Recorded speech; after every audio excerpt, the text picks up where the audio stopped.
Hello everyone, it's Niven, and welcome to episode 2 of Behind the Scenes of Development, a weekly series where I talk about my games and discuss details of game development, creation, reasoning, storytelling, and more.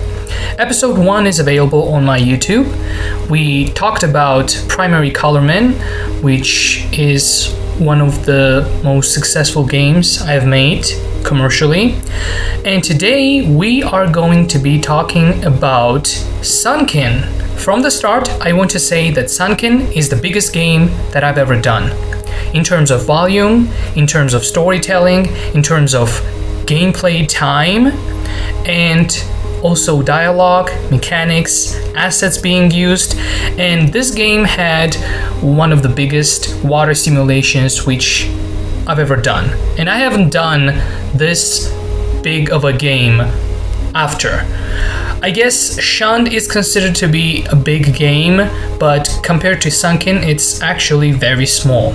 Also, Sunken has 3 multiple endings, which means that I had to create additional scenes for those endings and have additional story added to them. Now, the inspiration for the game came from my favorite author, and I would call him the godfather of horror novels, H.P. Lovecraft. He created amazing mythos of gods and Cthulhu. I loved reading those books when I was very young, and I still have those books. So I was inspired to make a sea or an ocean game about that. Also, Cthulhu mythos and overall Lovecraftian horror is very specific, and at the same time it's very ambiguous. You can create anything you want, and you can have the endings like an open book, so the player can interpret the endings depending on what they feel about the game. Unfortunately, this game was not very well received due to number 1 reason, it being very dark, and number 2, because of AI. I added many things to this specific game, and I want to mention Vazahat, which is the owner of YouTube channel Glitch Velocity. I will be leaving the link in the description, and he was the one who provided me with the Crosshair script. And overall, I haven't used Crosshair until then in my games. So the crosshair is that little white dot which indicates where you can interact with multiple objects in the game.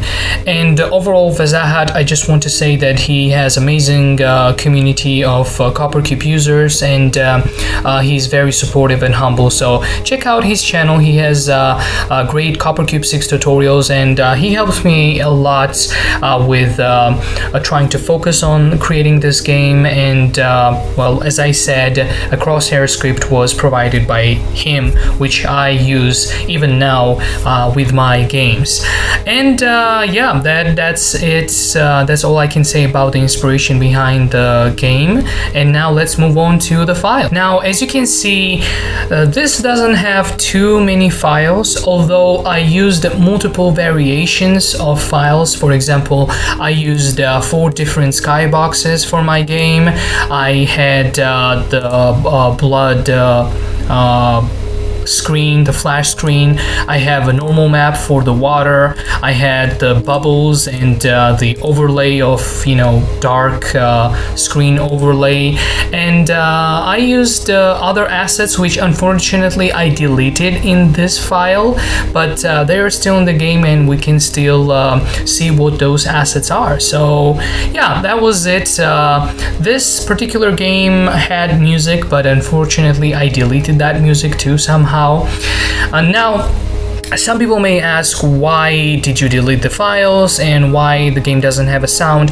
Well, the thing is, with Coppercube 6, if you create a game and if you publish it as exe, when you move all those files somewhere else, then those files are completely lost. So you have to redo all the music, redo all the smaller things. But in this case, I just keep all those files into one folder, which is is labeled My Games, and yeah, that's why the music and some of the assets are deleted, although the assets that are used in the game sometimes stay, but the music, it always goes away. So yeah. And this is the game file. As you can see, we'll start off by saying that I had many scenes in this game. Basically the most scenes that I've had in the game ever.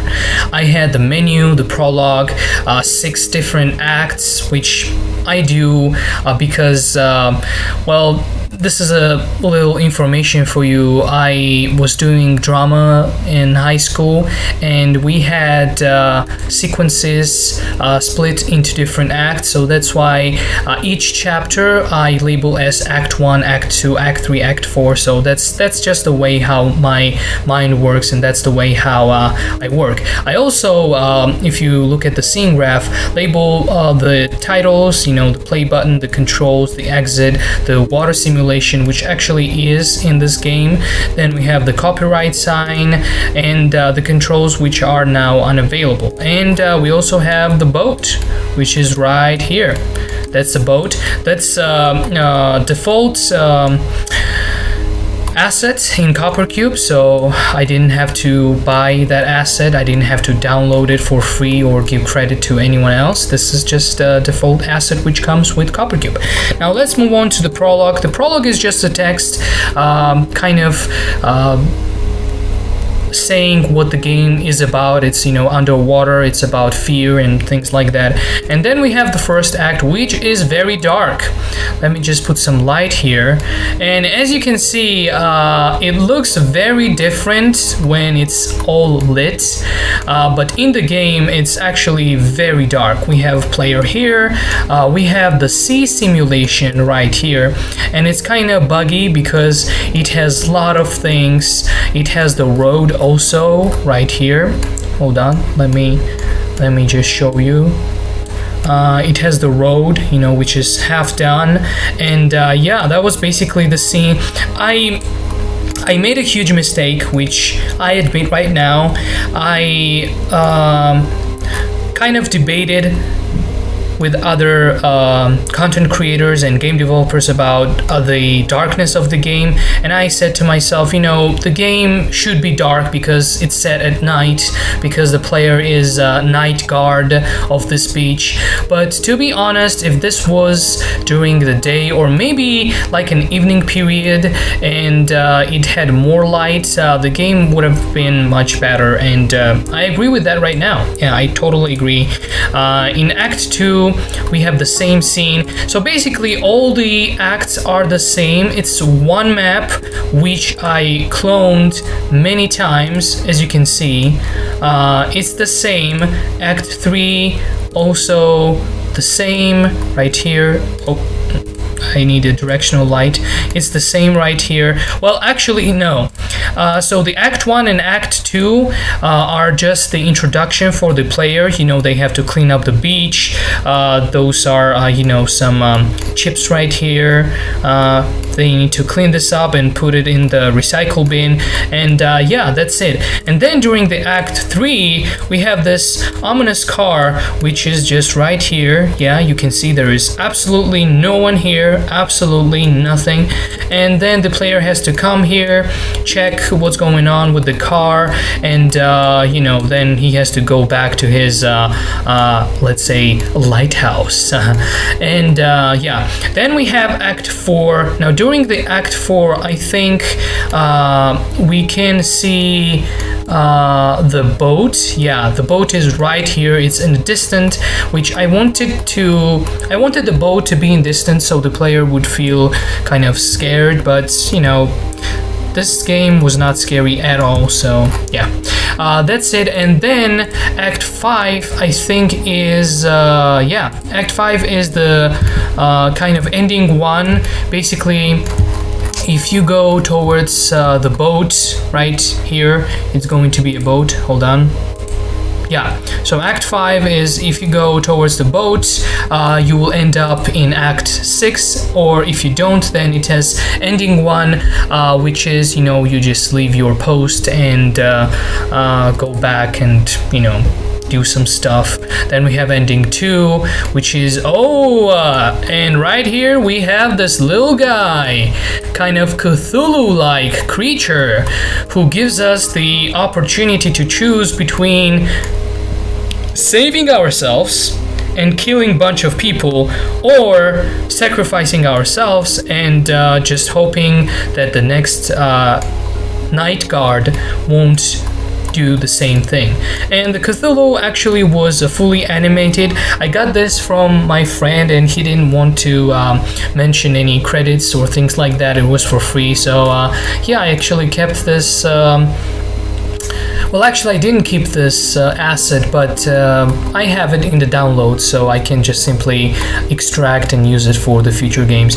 But yeah, the Sunken game was that was it. And then we have the green ending, as I said, and the purple ending.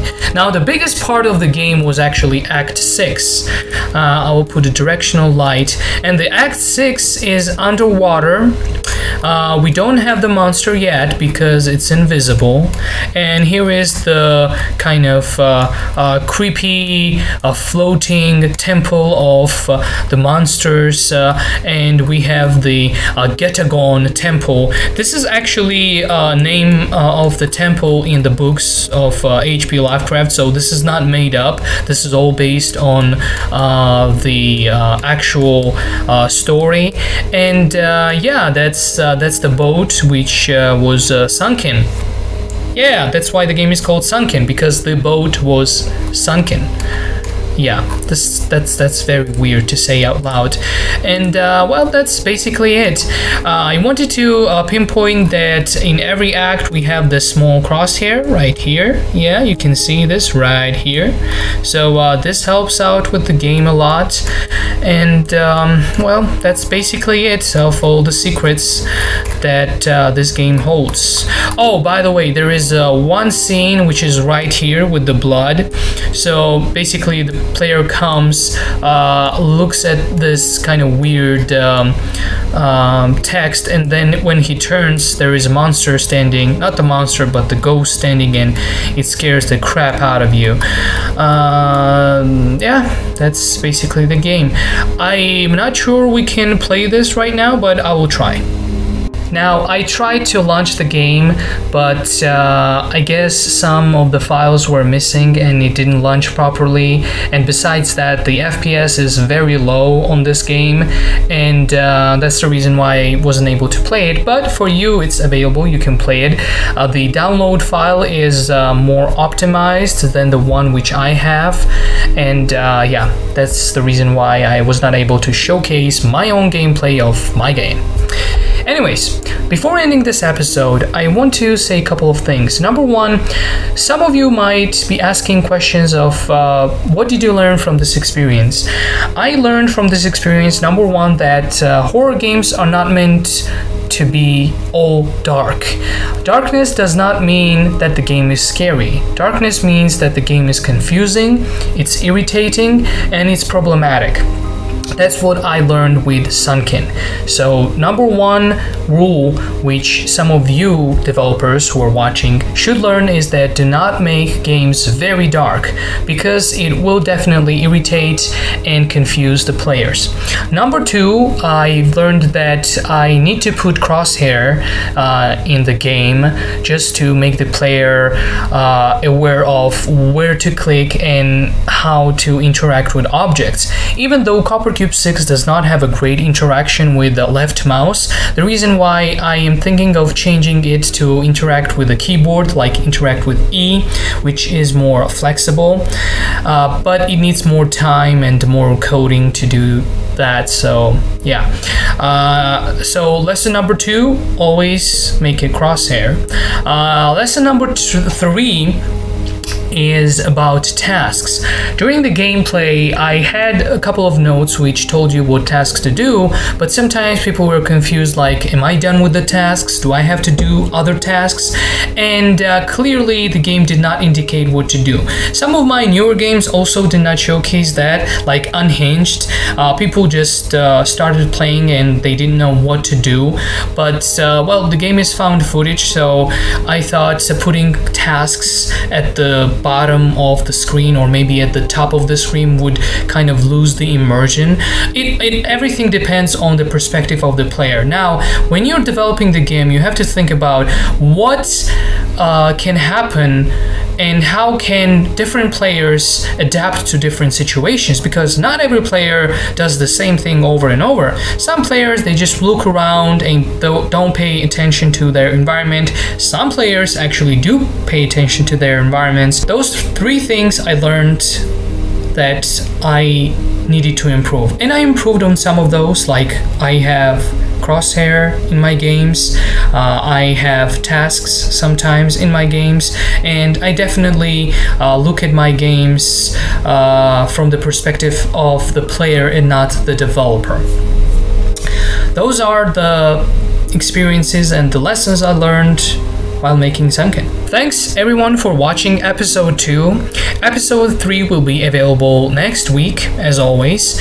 And we went and reviewed Primary Colorman, Sunken, and I guess the next game will be Ascendance, maybe, or maybe Mason, or maybe Unhinged, or maybe Shunned, who knows. As I said in the episode 2, and I want to say it again, the other games I don't have files to, and some of the older games are not made with CopperCube 6. Actually, games before Crocs are made with Blender and PowerPoint, so those games I don't have files to, but if you want, I can discuss those games and why I made those games. Just maybe make one video going over all the games.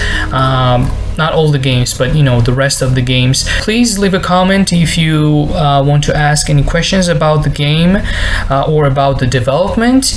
And as always, have a wonderful day. Goodbye.